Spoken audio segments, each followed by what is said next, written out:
Le module 4 que vous venez de commencer est supporté par une présentation animée.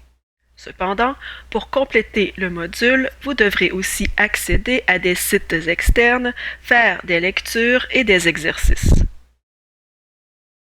Le système judiciaire canadien est le thème de ce quatrième module.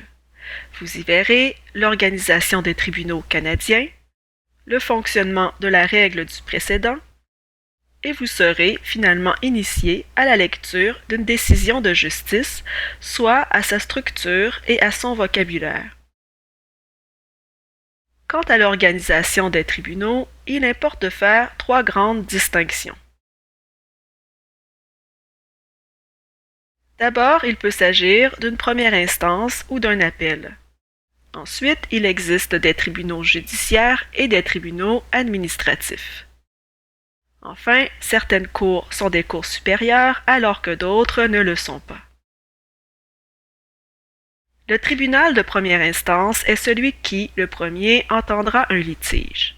Un tribunal d'appel est celui qui entend la contestation d'une décision rendue par un tribunal inférieur. L'appel vise donc à confirmer un premier jugement, à le modifier ou à le substituer par un autre jugement. Attention, il faut distinguer l'appel du pouvoir de surveillance et de contrôle. Le pouvoir de surveillance et de contrôle vise à empêcher un tribunal inférieur ou l'administration publique d'outrepasser ses compétences. Ainsi, le pouvoir de contrôle et de surveillance consiste à juger de la légalité d'une décision. La légalité, c'est-à-dire la mesure dans laquelle la décision a été prise en accord avec les pouvoirs de l'instance concernée. En effet, même les tribunaux peuvent être créés par des lois. La question à se poser alors est de savoir si la décision prise par le tribunal est conforme avec les pouvoirs que sa loi constitutive lui confère. Si la décision est légale, la Cour supérieure la maintiendra. Si elle est illégale, la Cour la cassera et renverra l'affaire devant l'instance judiciaire ou administrative concernée pour qu'une nouvelle décision soit rendue. Il importe aussi de distinguer l'appel du procès de novo. Le procès de novo est la reprise à zéro d'un procès déjà instruit, une répétition du premier procès avec un réexamen du droit applicable et une nouvelle évaluation de la preuve. Quant à l'appel, souvenez-vous, il vise à confirmer un premier jugement ou encore à le réformer en lui substituant le jugement d'un tribunal d'appel. Seconde distinction, les tribunaux judiciaires et les tribunaux administratifs. Les tribunaux administratifs sont des tribunaux qui détiennent des compétences spécialisées. Par exemple, la Régie du logement, la Commission de la santé et de la sécurité au travail ou le Conseil de la radiodiffusion et des télécommunications canadiennes. Les tribunaux administratifs sont très nombreux. Chaque tribunal est constitué par une loi spécifique qui détermine ses pouvoirs ainsi que ses compétences. Il doit rester dans les limites de sa loi constitutive lorsqu'il rend jugement. Les tribunaux judiciaires sont beaucoup moins nombreux, mais jouissent d'un plus grand degré d'indépendance par rapport au gouvernement. Les juges sont pratiquement inamovibles. La Cour supérieure, par exemple, est un tribunal judiciaire. Dernière distinction, les cours supérieures et les autres cours. Parmi les tribunaux judiciaires, il faut distinguer les cours supérieures, c'est-à-dire celles qui sont protégées par la Constitution canadienne. Elles ont une compétence de principe tant en matière fédérale que provinciale, c'est-à-dire que si une compétence n'a pas été octroyée à une autre cour, c'est la Cour supérieure qui est compétente pour entendre le litige. Au Québec, les cours supérieures provinciales sont la Cour supérieure du Québec, le Tribunal général de première instance pour tous les domaines du droit et la Cour d'appel du Québec. Passons maintenant à la hiérarchie de l'organisation des tribunaux canadiens. La structure fédérale du pays induit une organisation judiciaire assez complexe composée de deux hiérarchies distinctes. D'abord, une hiérarchie fédérale composée des tribunaux administratifs fédéraux, de la Cour fédérale d'appel du Canada et de la Cour canadienne de l'impôt. Ces tribunaux sont créés en vertu de l'article 101 de la Loi constitutionnelle de 1867. Ensuite, une hiérarchie provinciale composée au Québec, par exemple, des tribunaux administratifs, des cours municipales, de la Cour du Québec, de la Cour supérieure et de la Cour d'appel du Québec. La Cour suprême du Canada chapeaute l'ensemble du système judiciaire canadien. Nous verrons brièvement les différentes caractéristiques des tribunaux qui forment le système judiciaire canadien. Pour raffiner votre connaissance de ce système, je vous invite, lorsque vous aurez terminé ce module, à compléter les diagrammes se trouvant sous l'onglet « Lecture et exercices ». Avant de se lancer, une précision. Qu'est-ce qu'une compétence? Selon le Dictionnaire de droit québécois et canadien, il s'agit de l'aptitude légale d'une autorité publique à accomplir un acte dans un domaine donné. Par exemple, la Constitution organise le partage des compétences entre le gouvernement fédéral et ceux des provinces, c'est-à-dire qu'elle détermine quel gouvernement peut, entre autres, créer une loi dans tel domaine. À titre d'illustration, c'est le gouvernement fédéral qui a le pouvoir de faire des lois concernant le divorce. Cependant, les lois concernant la célébration du mariage relèvent des pouvoirs provinciaux.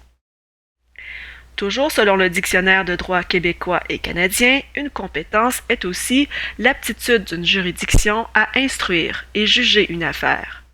C'est à cette dernière définition que vous devez penser dans la présentation suivante. Le Parlement fédéral, en vertu des pouvoirs que lui confère la Constitution, a créé des cours additionnelles pour l'application des lois fédérales. Prenons d'abord la Cour fédérale. Pour que la Cour fédérale soit compétente, le Parlement doit être expressément habilité à traiter de la question en litige en vertu de la Constitution. Il doit exister une loi fédérale actuelle et applicable, et l'application de cette loi doit avoir été attribuée à la Cour fédérale. La compétence de la Cour fédérale lui est conférée par la loi sur les cours fédérales et par près d'une centaine d'autres lois. Ces lois donnent à la Cour la compétence de rendre des décisions dans des affaires portant sur plusieurs matières, dont la sécurité nationale, comme le contrôle des attestations de sécurité, le contrôle des décisions du gouvernement fédéral, c'est-à-dire la vérification de la légalité des actions du gouvernement, que ce soit concernant la délivrance des passeports, les élections, les langues officielles, etc.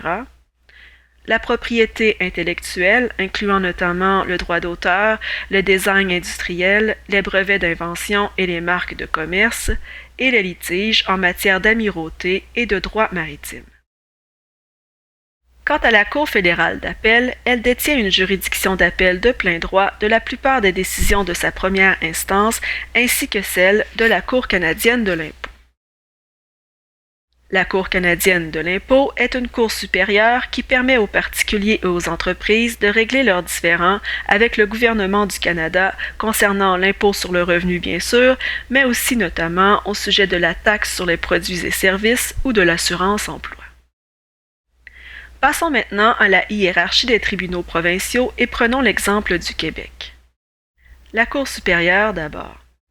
Les juges des cours supérieures sont nommés par le gouvernement fédéral, dont un juge en chef associé et un juge en chef adjoint. La Cour supérieure du Québec comprend deux chambres, une chambre civile et une chambre criminelle. Le juge y siège seul, cependant lors d'assises criminelles, le juge peut siéger avec 12 jurés. La Cour supérieure est un tribunal de droit commun. Elle entend en première instance toute demande visant le droit privé ou le droit public qu'une disposition formelle de la loi n'a pas attribué à un autre tribunal. Par ailleurs, la Cour supérieure est compétente dans les affaires civiles et commerciales dont l'enjeu est supérieur à 85 000 $. De même notamment que dans les domaines du droit administratif, du droit de la famille, dans les cas de faillite, de recours collectif et en matière criminelle et pénale. Elle exerce aussi le pouvoir de surveillance et de réforme de tous les tribunaux ou organismes québécois, sauf de la Cour d'appel, de même que les corps politiques et les corporations. La Cour d'appel du Québec est le plus haut tribunal de la province. Les juges, nommés par le gouvernement fédéral, siègent en banc de 3 juges et parfois de 5 juges si la question en litige est très importante. La Cour d'appel du Québec vérifie le bien-fondé des décisions rendues par des tribunaux de première instance comme la Cour supérieure et la Cour du Québec. Pour faire appel à la Cour d'appel du Québec, il faut d'abord demander d'être entendu. Cependant, dans certaines situations exceptionnelles, les appels se font de plein droit, c'est-à-dire automatiquement, sans formalité, soit sans requête en autorisation. Enfin, la Cour du Québec. Les juges de la Cour du Québec sont nommés par le gouvernement provincial. La Cour du Québec comprend 3 chambres, la Chambre civile, la Chambre criminelle et pénale et la Chambre de la jeunesse. D'autre part, la Cour du Québec siège dans les territoires autochtones au moyen de sessions itinérantes. La Cour du Québec se décline par ailleurs en de multiples tribunaux spécialisés, lesquels ont, en première instance, compétence exclusive pour entendre les recours qui relèvent de leur spécialité.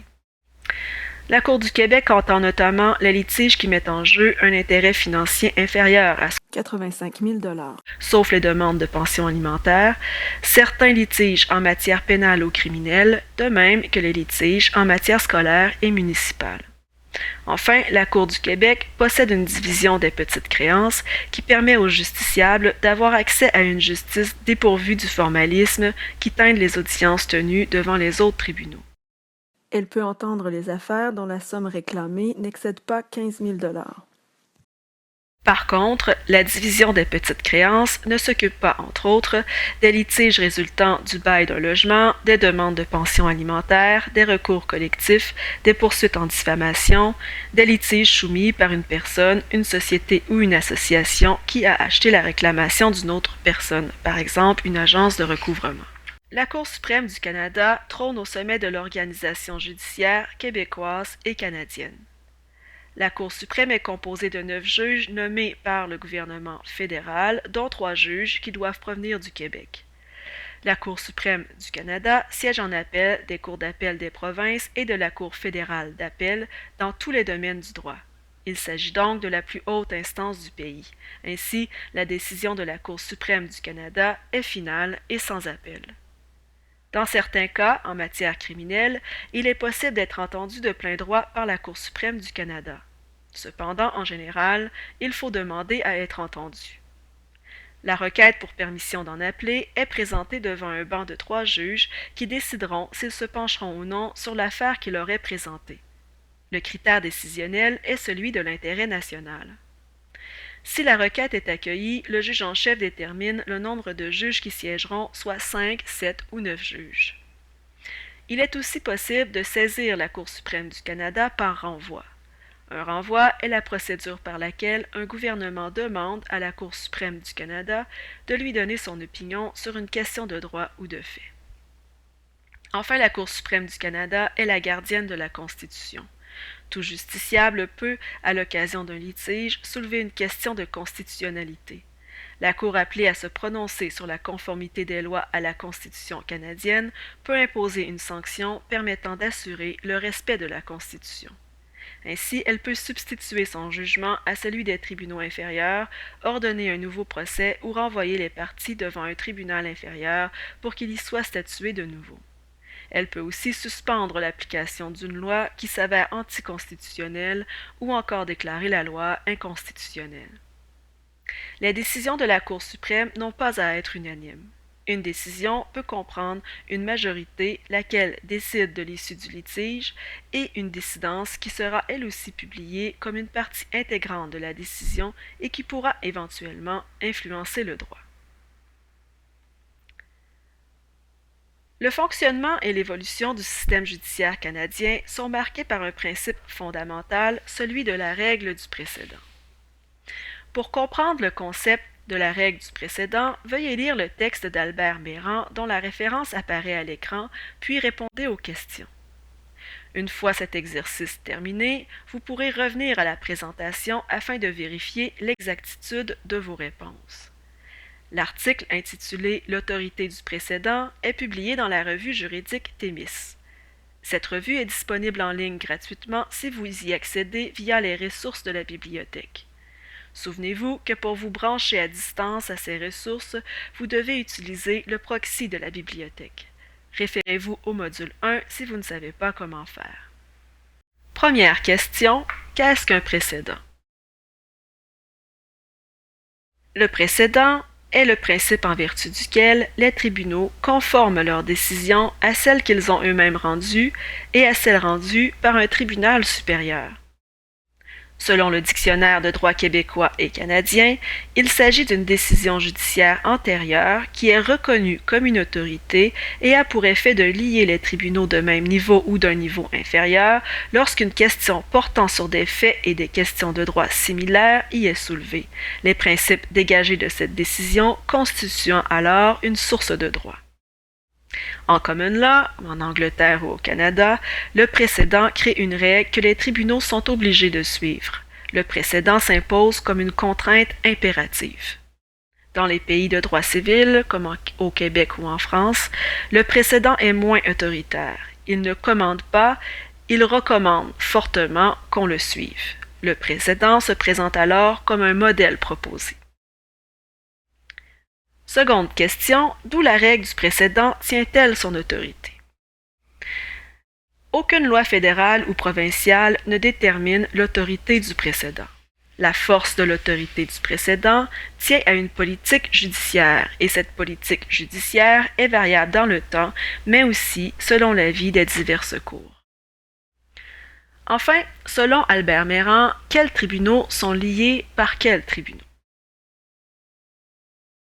La Cour suprême du Canada n'est pas liée par une décision qui n'est pas la sienne, et elle n'est qu'à demi liée par ses propres décisions. Les cours d'appel des provinces de common law acceptent l'autorité contraignante des décisions de la Cour suprême du Canada. De même, la Cour d'appel du Québec respecte très généralement les décisions de la Cour suprême du Canada. La Cour d'appel du Québec, tout en respectant l'autorité de ses propres décisions, ne renonce pas à son droit traditionnel d'écarter son propre précédent si elle le juge erroné. En matière fédérale comme provinciale, une Cour du Québec n'a pas d'autorité sur une cour d'une autre province et vice-versa. En common law, les tribunaux de première instance se conforment aux arrêts de la Cour d'appel de leur province et de la Cour suprême du Canada. Au Québec, malgré certaines divergences, les jugements des tribunaux de première instance sont très généralement conformes aux précédents ou à la jurisprudence des cours supérieures. Dans les provinces de common law, le juge de première instance estime qu'il convient de ne pas confondre un jugement déjà rendu par un de ses collègues du même tribunal, même s'il ne partage pas son avis à moins d'une raison sérieuse. Au Québec, le juge de première instance se sent moins lié par les décisions rendues par ses collègues du même tribunal ou d'un tribunal de juridiction égale. Passons maintenant au dernier point de ce module, soit la lecture d'une décision de justice. Vous trouverez le texte de la décision sous l'onglet « Lecture et exercice » de ce module, de même qu'une grille pouvant vous aider à en faire l'analyse. Maurice Stancelin écrit « Savoir lire un arrêt, c'est être capable de déterminer exactement et à chaque instant dans quelle partie du discours le juge se trouve. » En effet, le droit est un discours. Il est organisé, il y a un rapport entre les phrases. Cependant, ce rapport n'est pas déterminé. Le juge est libre d'organiser son discours. Gardez donc en tête pendant cette démonstration que les éléments de la grille d'analyse qui vous est proposée dans le module peuvent donc se retrouver dans un autre ordre, certains peuvent être absents ou prendre une importance différente. Premier élément, l'intitulé. L'intitulé est le titre du jugement. Il comprend le nom des parties, généralement seulement le nom de famille, séparé d'un C en français ou d'un V en anglais. L'ordre des parties vous indique en principe qui est le demandeur et qui est le défendeur, l'appelant et l'intimé. Mais méfiez-vous, ce n'est parfois pas le cas. Dans l'exemple à l'écran, vous remarquerez que les noms sont des initiales. L'abréviation R désigne la reine, soit la couronne, et l'abréviation FFB désigne une partie dont on veut protéger l'anonymat. Deuxième information présente dans l'intitulé, l'année de la décision. Lorsque le recueil est organisé par année de publication, l'année se met entre crochets, comme dans l'exemple à l'écran. L'année indique alors à la fois le volume du recueil et l'année de la décision.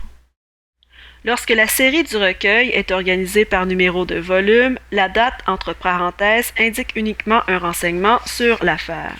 Enfin, lorsqu'il s'agit d'une référence neutre, l'année de la décision ne réfère à aucune publication. La référence neutre a été adoptée depuis 1999 par les tribunaux canadiens afin de permettre un mode unique et permanent d'identification des décisions. Cette référence comporte 3 éléments: l'année de la décision, un identificateur de tribunal et un numéro séquentiel. Troisième information présente dans l'intitulé, les abréviations. Les abréviations indiquent le nom du recueil et donc parfois le nom de la cour ou le niveau de la cour. Dans d'autres cas, il s'agit simplement du titre de la collection. Enfin, l'intitulé indique ensuite la première page de la décision. Deuxième élément du discours, les parties à un litige. Le demandeur ou la demanderesse est la personne qui forme une demande en justice. Le défendeur ou la défenderesse est la personne contre qui une demande en justice est formée. L'appelant ou l'appelante est la partie qui prend l'initiative de porter devant une juridiction supérieure un jugement dont elle est insatisfaite. L'intimé est la partie contre laquelle un appel est formé. À ces parties au cœur du litige peuvent s'ajouter une partie mise en cause ou une partie intervenante. La mise en cause est l'intervention d'un tiers dans une instance à la demande d'une partie afin de permettre une solution complète du litige. L'intervenant est une partie intéressée par l'instance. Avant le texte de la décision, vous aurez généralement accès à un résumé. Gardez en tête que ce résumé ne fait pas partie intégrante de la décision. Il a été rédigé par l'éditeur juridique qui publie le texte de la décision. Troisième élément du discours d'une décision juridique, les faits.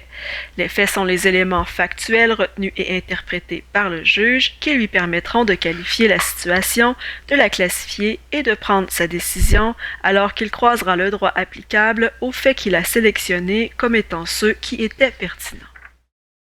Quatrième élément, la question de droit. Une fois la situation factuelle juridiquement qualifiée, le juge expose la question juridique à laquelle il doit répondre. Il délimite son jugement en formulant la question à laquelle il doit répondre et ses motifs sont la réponse à cette question.